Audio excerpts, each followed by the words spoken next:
Okay? So, after day one, it's already murder investigations, fucking witches, witch cults, Satanism, fucking, and I'm just like, dude. So I get up the next morning, and I'm doing more investigation in the RV. She's still not. She's just completely disappeared. This chick. So I'm looking around in the RV. I'm trying to figure out if there's any clue, like any information at all. I'm not looking for information. I'm not looking specifically for anything. Just anything to explain what, like, even what's going on with her. Like, why is all this happening with her? Why is she acting like a completely different person? She's not even the same person. Why is she acting almost as though she's demon possessed? Like, why is all this happening? I don't know. And I want to know. So I'm like looking through the RV, trying to see if I can find any clues at all as to what in the fuck is going on with any and all of this shit.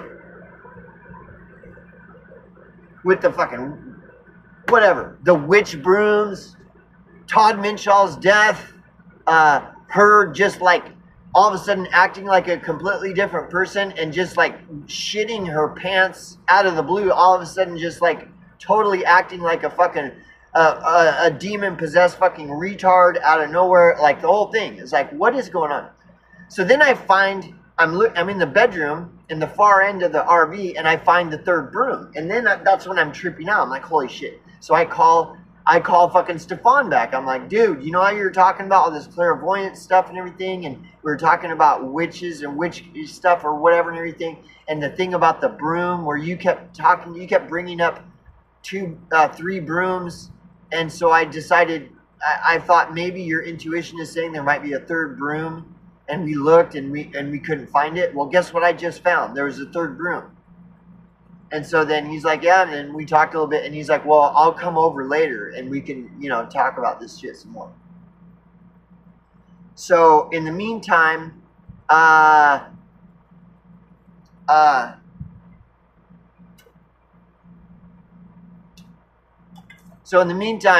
doing more investigating. I'm like looking in the fucking RV, trying to figure out what if there's any clues, and I'm just drawing straight off of memory. And again, this happened 2 years ago, so bear with me. And I gotta take a piss.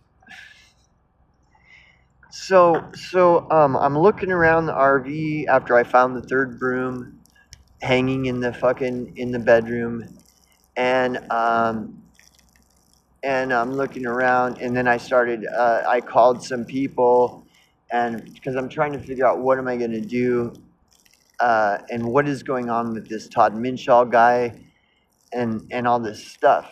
This guy Todd Minshall, who's supposedly his death is under investigation, according to this guy Stefan, who's kind of a weirdo that kind of says he's got some experience with clairvoyancy, and he's dealt with some situations similar to this.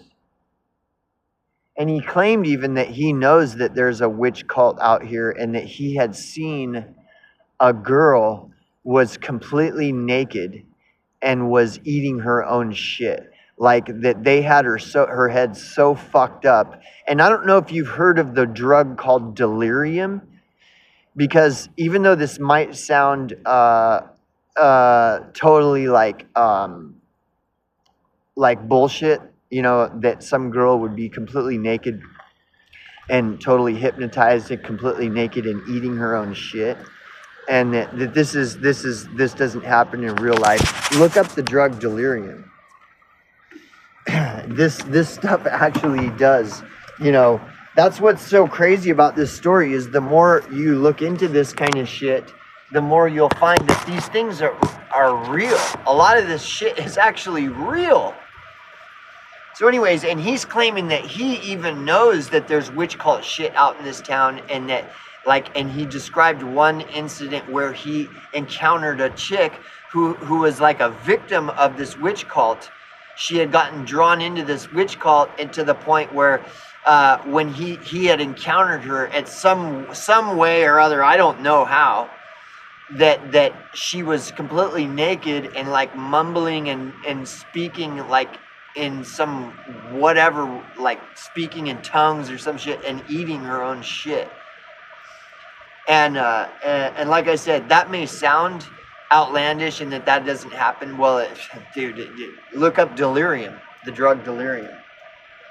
And this town is out in the middle of nowhere, dude. I mean, there you don't, the possibilities of this stuff. Anyway, so whatever. Anyways, so I am trying to piece together clues, looking for clues, trying to process all this. It's a massive amount of trauma already, and I have no idea what I'm doing, and I have no idea what do I do next. And this bitch is just a total psycho. She's like totally. It's already like becoming almost completely apparent that this bitch is a complete psycho, and the whole time I didn't know, and now I knows. So then I get a phone call, and I could go into depth on the description of the phone call, which I would more gladly like to. Actually, I personally would like to go thoroughly with a fine-tooth comb through every single detail, including the phone call. It was a death threat. It was a veiled death threat. It was a real veiled death threat. It wasn't just some 25-year-old kid who was calling me trying to scare me. No, this was a fucking old school Vietnam vet, Hell's Angel, that put out a real he called me, and I answered the phone because I know who he is. I was actually considered him to be a friendly acquaintance until that conversation, and then that's when he gave me, he basically told me that I'm gonna fucking be dead out in the desert, and if I don't leave now, or I'm gonna fucking be the next one they find out dead out in the fucking desert like Todd Minshaw. And he did it all with the veil, where it's like, I'm just telling you this because I care about you, Bubba. And I know how things are, and in the desert, a lot of strange things happen in the desert, and people show up mysteriously dead out in the desert, and you need to get the fuck out of here. Like, dude, it was the most obvious, real death threat I have ever, better than anything I ever seen on a movie or anyone has ever described. Like, it was an obvious death threat. To the point where I even said to the guy, I said, hey, is somebody threatening me? And he's, oh, no, Bubba, I don't know nothing about no threats. No. And then right back into, I just care about you, Bubba, and strange things happen out in the desert out here, and you find mysterious dead bodies showing up, and this is and you need to be real careful. So, anyways, that was the phone call, and so I already knew it was. And this is the thing, like, I've told people about the death threat, and they're automatic, oh no, they don't, death threats aren't real. If someone's serious about killing you, they'll just do it. I know because I come from prison and all. People try to pull, see, because I'm having this real experience happen to me that's real. Like, everything about it is totally real. And they're like just living these boring, mundane lives. They don't have any authentic, real thing going on in their life. They're just fucking stoners and drunks. And so if I'm telling someone like that this, oh, they got to pull their dick out to measure dick sizes. When I'm not talking about swinging dicks. I'm talking about, I got a real situation, and they look at it as some kind of opportunity. Well, it's like, well, you know what happened to me one time, and it's like they just want to start swinging dicks. Like they're totally clueless that this is actually really happening in real life. So just talking about the death threat aspect of it alone, and that was a real death threat. Okay. And so I'm getting dragged into a fucking murder investigation. I'm getting a death threat put out on me. Within like 24-hour period, I'm already having all this happen.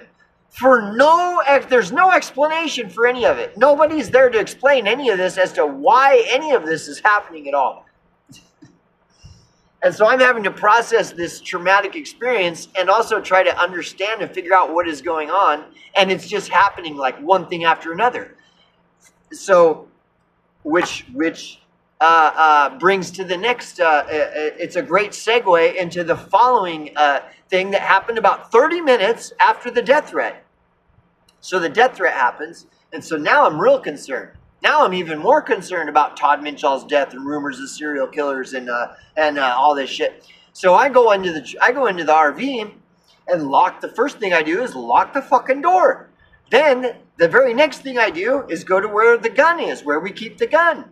And we keep it in a case, and it's all locked up in a case. So I pull the case out, I open it up, and I fucking lock and load, and I put the gun right next to me. I'm like, okay, now what?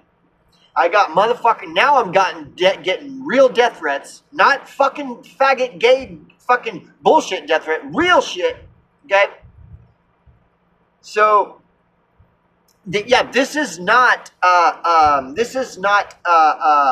over imagination, over whatever, which I understand. You of course you want to be careful when people are telling you any kind of bullshit stories like the one I'm talking about.